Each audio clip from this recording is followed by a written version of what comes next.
Hello everyone. It's a really hot day out here today, but this is the best time of year to pull some honey in and get it extracted.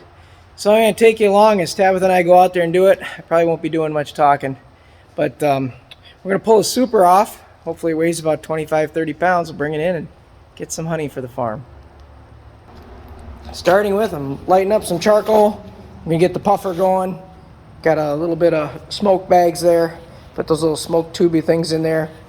I like to put on some lit charcoal, and we'll get this going. All right, we're suiting up. Oh, this is always kind of a joy. I know some people don't suit up. That's great. You know, be tough guys or tough women. That's fine. But you know, I just don't enjoy even a typical sting. And when I'm out there right now pulling off a super and, you know, taking hundreds of bees and brushing them off, you know, their product, their home, their produce, it's going to tick them off. So we're going to suit up today. My camera lady is going to be my youngest daughter, Julia, so she's even going to suit up. That's why the third suit there is sitting there. Tabitha, as you can see, has got the dirtier of the suits, and that's because she uses it the most. So she is the beekeeper of this family. So regardless, we're going out there. We're going to go out with full gear on. Smoke is looking really good. I got some little bit of paper on the other side, and I got a couple of these wound up wads. I quick dump them in, and then, you know, we head out, puffing smoke and all. And it's about 10 o'clock in the morning, so most of the bees should be out and about as far as the major quantity of them. So what we're going to do is take our brick off the top, pop the strap, open this thing up, and we're going to start freeing up that top super, which we want to keep on here yet. It's not completely full. And we're going to steal that one right below it if we can. And that's the one that we're going to take for this year. This top super we'll probably leave for them to get through the winter. I kind of like to leave each hive a super, if I can, that's fully loaded, with at least probably, give or take, probably 30-35 pounds of wax and honey. You know, this super right now, I don't know quite what it weighs until we get it in. But this top one probably only weighs maybe 15 pounds yet, so it needs a little bit more time. They're in it. They're putting honey away in it, which is great. So we'll just keep working on it. So this is the one I want right here. I just gotta free it up. My daughter's just trying to keep them calm. We are dealing with a little bit of wind today. It's fairly warm out. It's going to get up to 100 today, but we're out here. It's about 79 and humid. So it's a little hot in the suits, but, you know, we're making it work the best we can. She's just trying to keep them calm. I'm just trying to break the box free. It's never as easy as it looks. It's been out here for a while, and it's you know, pretty glued down.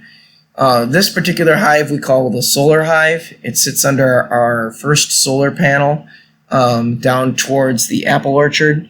It basically allows the bees to be in the orchard. It allows them to be in the solar field. The solar field is full of grasses and flowers. Obviously, underneath it, it looks just like tall grass, but there has been times where this thing's been just full of goldenrod, which helps. So I take it off. There's a middle enhancer here, as you can see, and it has a little bit of honeycomb on it. That's there because just underneath it is the queen excluder. And we use that for putting in our apricot and keeping them safe from the mites. So if you're wondering why there's that middle piece there, it's just how we do it. Now I'm putting back on the top super, the one that was on top, and we're going to put the cover back on, and we're just going to shut this place up. So right now the good super that we want is a couple solar panel sets away. I took it away from the bees so they don't get immediate access to it. Now there's still bees on it though and in it. We're going to try to brush them off back into another super and then bring them back over the best we can. You know, we're not going too far away, but we're probably close to 50, 60 away yards. And then that'll be enough that they should be able to locate this hive. So again, we're going back up over here. This is where we took that super to the minute we took it off. Some people use a chemical to chase their bees out of the super. Some people use a little triangle device with a piece of wood, to, you know, like a game the night before to trap the bees out of the super. I find this just works the best for my daughter and I. We just smoke it, take our hive tool, pop this thing open, we bee brush them off as best we can. We stick these into an empty super with a cover on it so they can't get right back into them. And I find the bees just kind of fly around us, and then we'll just quickly walk out of here with the super that doesn't have the bees on it that's covered, and very few bees will come with us, and the other bees will just fly around and end up back in the hive. Now, granted, if you have multiple hives in a spot, this may not work as well. I get that. But we tend to separate our hives out. And it's like right now, I'm just going to hand this off to Tabitha after I scrape a little of the wax and the honey off the bottom. Again, they tend to do that in this particular super box because of that little spacer there. It's okay. I'm fine with it. She's just going to brush them off. And once she gets them quick brushed off, she's going to drop it into that empty super. And that frame is ready to go. So she just quick drops it in, and then she shuts it back up, and we just keep repeating the process, and we'll get most of the bees off. Probably going to lose in this whole process at most 25 bees. We won't lose much. She'll get most of them off it. She'll get it put away quickly, and like I said, it's the cost of pulling a super. This particular super has probably gotten most of its honey off of goldenrod, so it's going to be a light honey. I've got some supers that are sitting up in a bigger field where they pull a lot off the red and the white clovers up there. They don't get as much. Pigs are in the background there coming by to check us out. They don't get as much goldenrod, so that'll be a darker honey. So weighing the whole setup here, it's about 52 pounds, which is good. The honey on it looks nice. It's capped off nice. It's going to work out well, guys. Look at this. This side's even better yet. It's even better yet on that side. Oh, it's beautiful. So we use the scale to tell how the box did and how the production goes. Some people will take this stuff, they'll uncap it, put it in a spinner, spin it out, and then reuse the frames with the wax in it and give it back to the bees. This particular super has really good wax because of the goldenrod on it, so I want it all.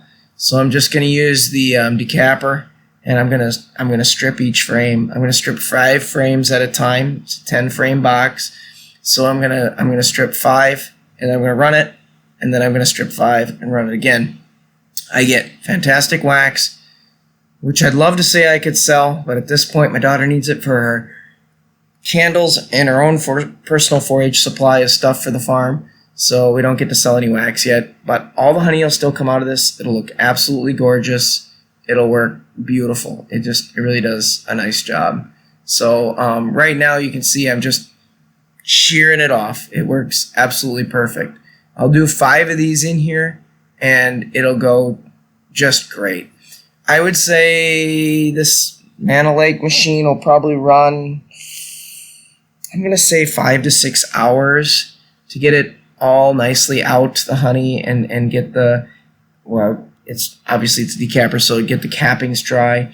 But in this case, it's got the full comb in it, so it should do really, really well. I really like doing this part this way. It's nice, it's easy, it's quick, it works out good. Some of my frames in this particular super had white foundation, some had black foundation. Don't let that freak you out, folks. It's just what we had on the farm when my daughter placed them. So it's just kind of the way it goes. It's the way it is. Oh, nicely that comes off. How well it cleans up. That's just really cool. I always like it when we're taking the honey off the frames, and it's cool. I love it. To me, that's the way to do it. Very little is wasted. All right. So at this point, I've got a couple more to do, and then I'll have half of them in here, and I'll be able to get this spinning and show you, what starts coming out of it.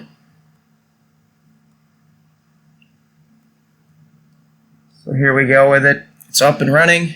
I like to put a filter on it and stop any small micro wax, maybe a wing or foot or whatever got in it from a bee from going in. And I just let this thing run.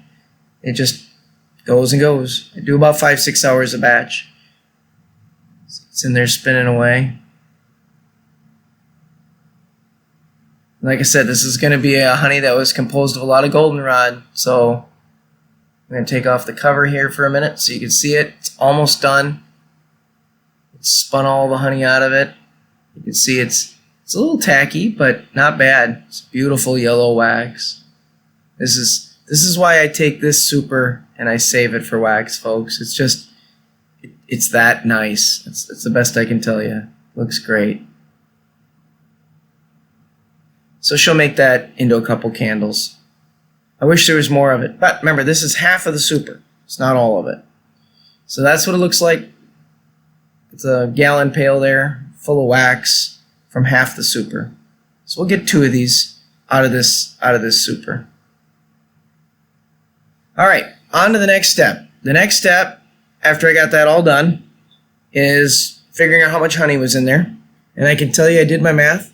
It had 26 pounds of honey in it, and it's in this jug now.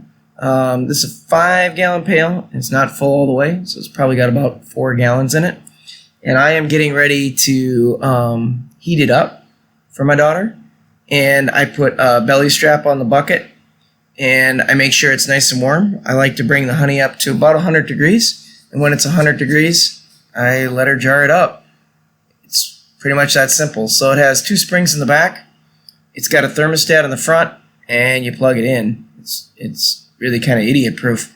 This pail has a spigot on the bottom so that we can pour out of it. And we put a couple towels on the ground because we're going to make a mess. And we wait till it gets to 100 degrees. And once it's 100 degrees, we'll start jarring up some honey. We do it right away. So it's up to 100 degrees right now. Perfect temp. Honey will flow really nicely. My daughter gets her little jars going. She's got her typical jar, which is about 16 ounces, I think. And she's got a half-gallon jug. We need several half gallons on our own farm. We've got maybe 10 people that like buying half gallons. And we got 15, 20 people of our family and friends and church folk that enjoy to have those little 16-ounce bottles. They're pretty, aren't they? That's how they look, folks. Just beautiful. Once the air bubbles come out, everything settles down in the honey. It looks so pretty. And like I said, this is pretty much a goldenrod honey, so it's not dark like clover honey. It's got a wonderful flavor though. She's just jarring it up nice and slow. It's the way to do it. I'm just going to keep the heat turned down. She gets to be about halfway through the bucket. I'll just turn the heat off. It'll stay warm enough that we can just finish jarring it up. Here she's jarring up one of those half gallons.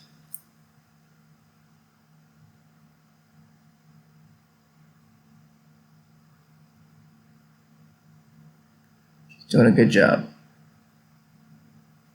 And then at this point, she's putting her labels on. Got a little label on it that says local honey. It's got our name on it, our phone number on our weight on it, which is what we need to do in Minnesota to be able to sell the honey off the farm.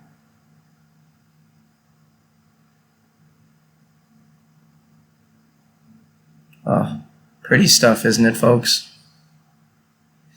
Well, anyways, this is the video on taking the super off and collecting the honey here on the farm. 26 pounds of honey in and done. We've got some more supers to do this year, but it's a great video on it, folks. I hope you enjoyed it. Thanks for watching. Please like, subscribe, and follow us along.